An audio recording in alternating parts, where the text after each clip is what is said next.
system is not the commercial side. I'm fine with those guys, but I think that the medical system is being forgotten. I think the system that we put in 2008 with the caregivers and the patients is just gone on the wayside. Hasn't been given much dollars that the state has been collecting to in this program. So I have a few ideas that I think that would really help. So hopefully there's some guys listening. If not, I'm going to be in their offices and they'll definitely listen then. Yeah! So just a few ideas in my head for the help with the caregiver system is the state's doing a terrible job of connecting caregivers with patients. Somebody could get a patient card fairly easily with a quick Google search, but what do they do then? How do they find a caregiver? Where does a caregiver go to find a patient if they've got open patient slots? They could do something as simple as a website that everybody could log into and say, I'm a caregiver in this location, I need patients, or vice versa, I'm a patient in this location and I need a caregiver, or I have these strains that have been proven to help with these kind of conditions, and those patients could find a caregiver tailored to them. Another good idea I've seen out of Minnesota where they're proposing giving patients the ability to have two caregivers. So if you know two caregivers, one might have something that's really great for your headaches, but the other guy might have something that's really great for your backache. But why should you have to pick between one or the other? Why can't you have both? Why couldn't you be able to get the medicine you need?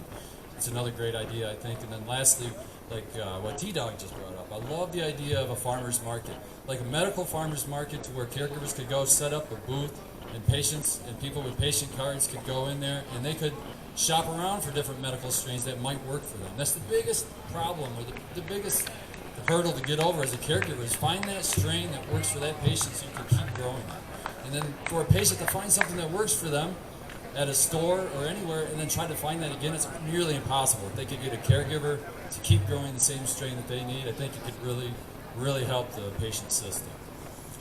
And lastly, I think Michigan can do a hell of a lot better job at getting people out of jail that are in there for minor cannabis crime. I mean, it's legal now. Why are they still in people's record? It should have been expunged immediately when the law went into place. I don't know why they're dropping the ball on that one, but those are all big points that I think that I really like to push when I'm talking to the lawmakers, and I just wanted to share with all you guys. Hope you guys have a blessed day. Yeah! Thank you so much, Russell, from Spartan Grove. He brought up some really good points. How many people out here right now, who's been to Vehicle City in Flint? So clearly not a lot of people. I mean, I don't even have half the hands raised in this crowd, because he brought up a good point about a place to find cannabis for patients and caregivers. If you have not been to Vehicle City Social, you need to look that up right now on your Googler and check it out, because that's what it is. It's 7 days a week. It's a farmer's market where you can go in as a carded patient and find product. It's very important that we have those clubs everywhere. I want you guys, some of you guys may know this, some of you may not. Compassion clubs were promised to us.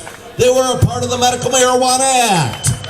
They just were never implemented because Bill Schuette didn't allow it. We need compassion clubs. Compassion clubs. And fuck that state license bullshit. It's not about a state license. It's a compassion club. I have a card. I'm going into a club with other patients to buy medicine.